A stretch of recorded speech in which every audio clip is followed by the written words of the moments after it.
नमस्कार साथियों, स्वागत है सभी प्यारे विद्यार्थियों का। पिछली क्लास में अपने बकरी से संबंधित सामान्य जानकारी और एक नस्ल जमुनापुरी के बारे में पढ़ा। इस क्लास में अपने पढ़ेंगे बची हुई बकरी की अन्य नस्लें। तो शुरुआत करते हैं बर्बरी नस्ल से। कौन सी नस्ल? बर्बरी।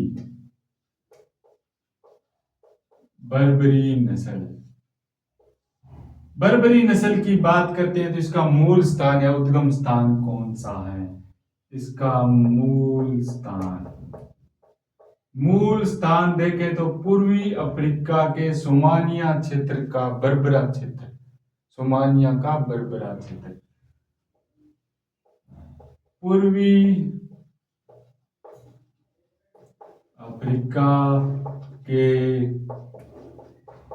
सोमानिया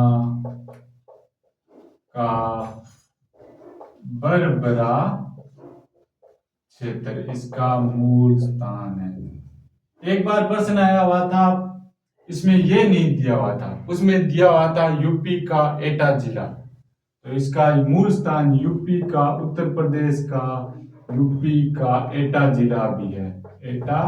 एटा क्षेत्र या जिला भी है। ठीक है। तो ये राजस्थान में कहाँ पाई जाएगी? राजस्थान में कहाँ पाई जाएगी? राजस्थान यूपी की सीमा को स्पर्श करने वाले जिले डीग, भरतपुर, धौलपुर। कौन से? डीग, भरतपुर और धौलपुर। पिछली क्लास में मैंने जमुनापुरी नस्ल पढ़ाई थी, उसमें आपको बताया था कि जमुनापुरी नस्ल राजस्थान के अलवर, डीग, भरतपुर में पाई जाती है। जमुनापुरी नस्ल भरतपुर, डीग और धौलपुर में भी पाई जाती है। धौलपुर में भी पाई जाती है जमुनापुरी नस्ल। और यही नस्ल है जो बर्बरी, वो भी डीग, भरतपुर और धौलपुर में पाई जाती है। उपनाम की बात करें, इसके उपनाम देखें ना तो इसको एक तो शहरी बकरी भी कहते हैं। शहरी बकरी यानी कि सिटी गोट। क्या कहते हैं इसको? सिटी गोट कहते हैं। इसे डेयरी गोट भी कहते हैं। इसके दूध में सर्वाधिक वसा होती है। डेयरी गोट भी इसे कहते हैं। स्टॉल फीडिंग भी कहते हैं। Stall feeding. स्टॉल का मतलब होता है दुकान या एक स्थान, और फीडिंग का मतलब होता है हरा चारा, दाना पानी, यानी कि एक स्थान पर हरा चारा, दाना पानी इसको दे सकते हैं। और इसे कहते हैं गिनी बकरी। क्या? गिनी बकरी। अफ्रीका का एक क्षेत्र द्वीप गिनी है, जहां ये सर्वाधिक मात्रा में देखने को मिलती है, इसलिए इसे गिनी बकरी भी कहते हैं।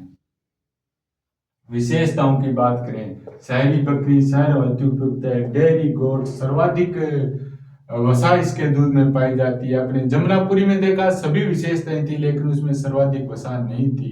सर्वाधिक वसा पाई जाती है बर्बरी में। तो इसकी विशेषताएं, क्या विशेष बातें? विशेषताएं शहरों में पालने हेतु श्रेष्ठ नस्ल। ठीक है, श्रेष्ठ नस्ल। इसका रंग कैसा होता है? तो इसका रंग सफेद या भूरा। और शरीर पर काले कत्थई धब्बे। और शरीर पर काले कत्थई धब्बे पाए जाते हैं। इसके कान की बात करें तो कान छोटे हिरण जैसे। कान छोटे हिरण जैसे और सींग घुमावदार होते हैं। और सींग घुमावदार होते हैं। भारतीय नस्लों में इसके दूध में सर्वाधिक वसा। भारतीय नस्लों ने इसके दूध में सर्वाधिक वसा। यह एक द्विप्रयोजनीय नस्ल है। कौन सी नस्ल? द्विप्रयोजनीय नस्ल है। इसकी एक प्रमुख विशेषता है, ये 12 से 15 माह में ना 2 बार ब्याती है और दोनों बार ही ना 2-2 बच्चे लाती है। 2 बार ब्याती है, बार बार ब्याती है, बार बार बच्चे लाती है, इसलिए बर्बरी होगी। तो 12 से 15 माह में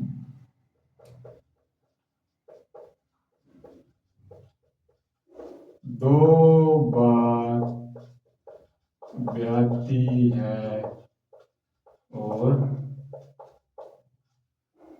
2-2 बच्चे लाती है।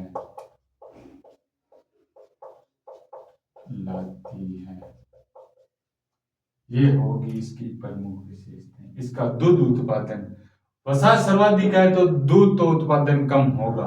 वसा सर्वाधिक है तो दूध उत्पादन कम होगा। तो देखते हैं वसा कितनी है और दूध उत्पादन कितना है। दूध उत्पादन होता है 2 से 3 लीटर प्रतिदिन। वसा सर्वाधिक है, वसा तो सर्वाधिक है, तो वसा की बात करें तो वसा होती है 5%, इसमें वसा पाई जाती है। ये थी अपनी बर्बरी बकरी। इसका उपनाम, इसकी प्रमुख विशेषताएं, इसका मूल स्थान राजस्थान में कहाँ पाई जाती है, सर्वाधिक वसा इसके दूध में पाई जाती है, इन सब के बारे में अपने देखा।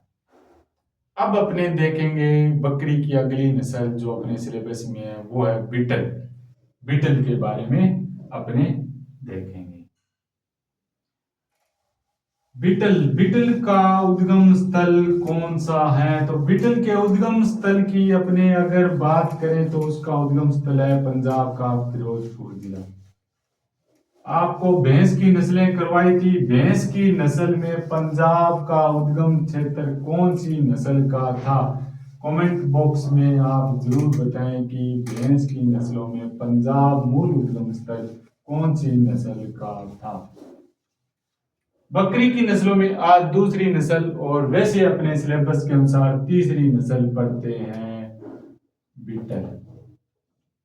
तो बीटल का मूल स्थान, बीटल का मूल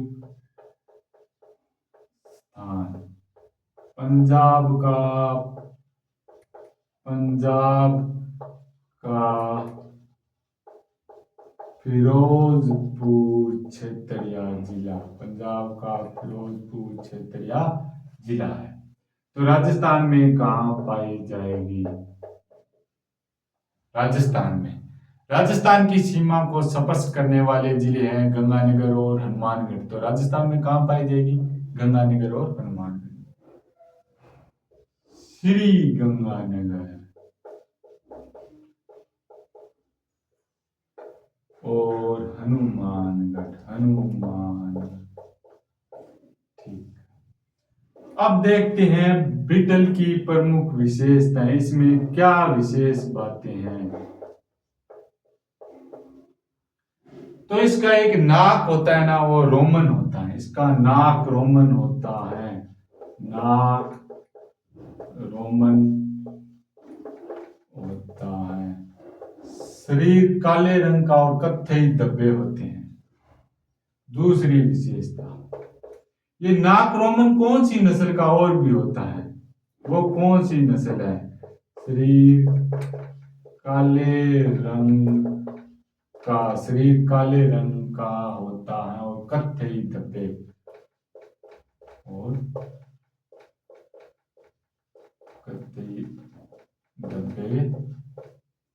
होते हैं।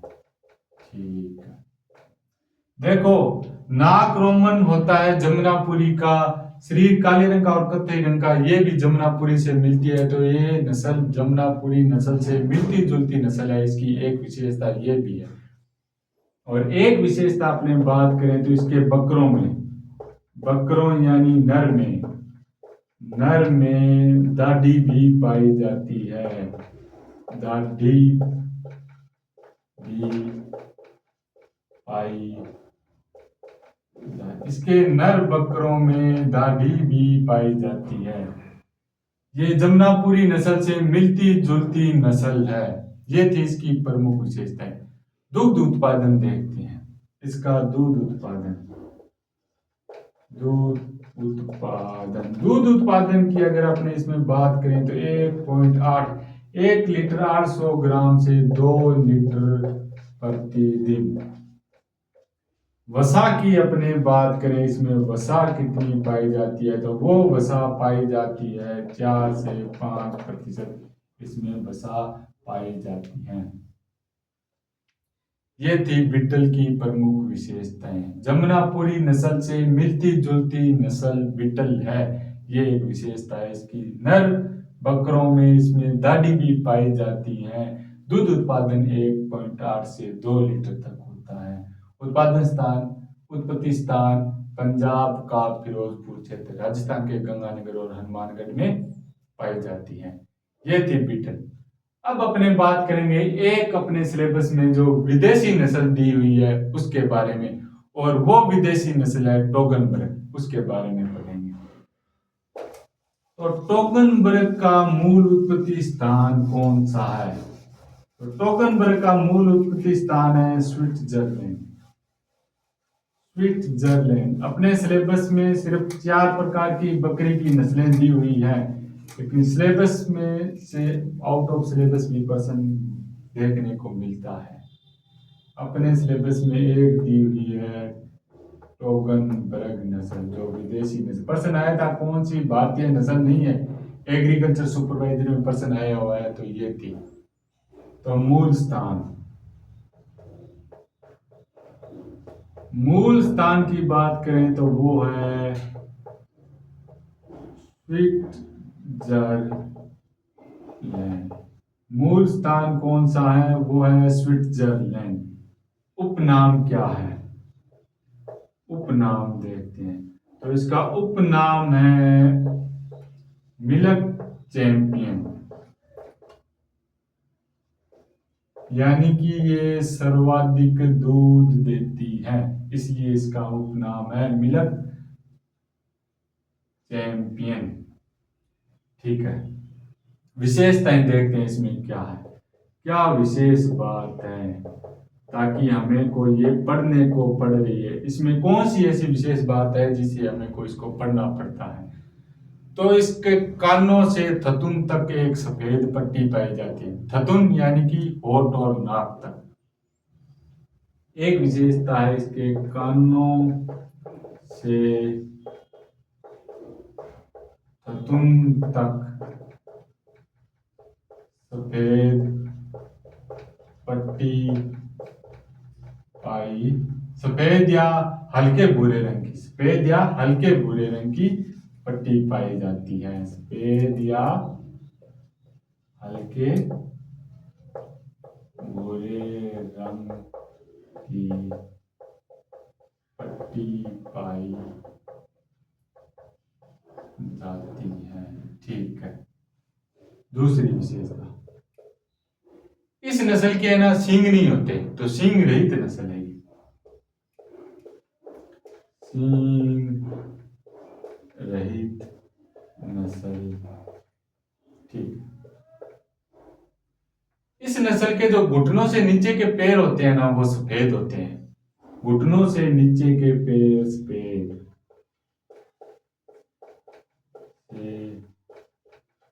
नीचे के पैर सफेद होते हैं। इस नस्ल को मिल्क चैंपियन कहते हैं। तो ये सर्वाधिक दूध देने वाली नस्ल है, सर्वाधिक दूध उत्पादन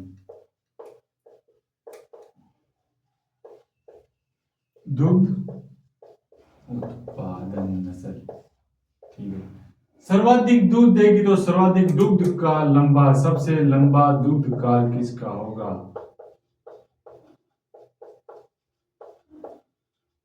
सबसे लंबा दुग्ध काल भी इसका होगा।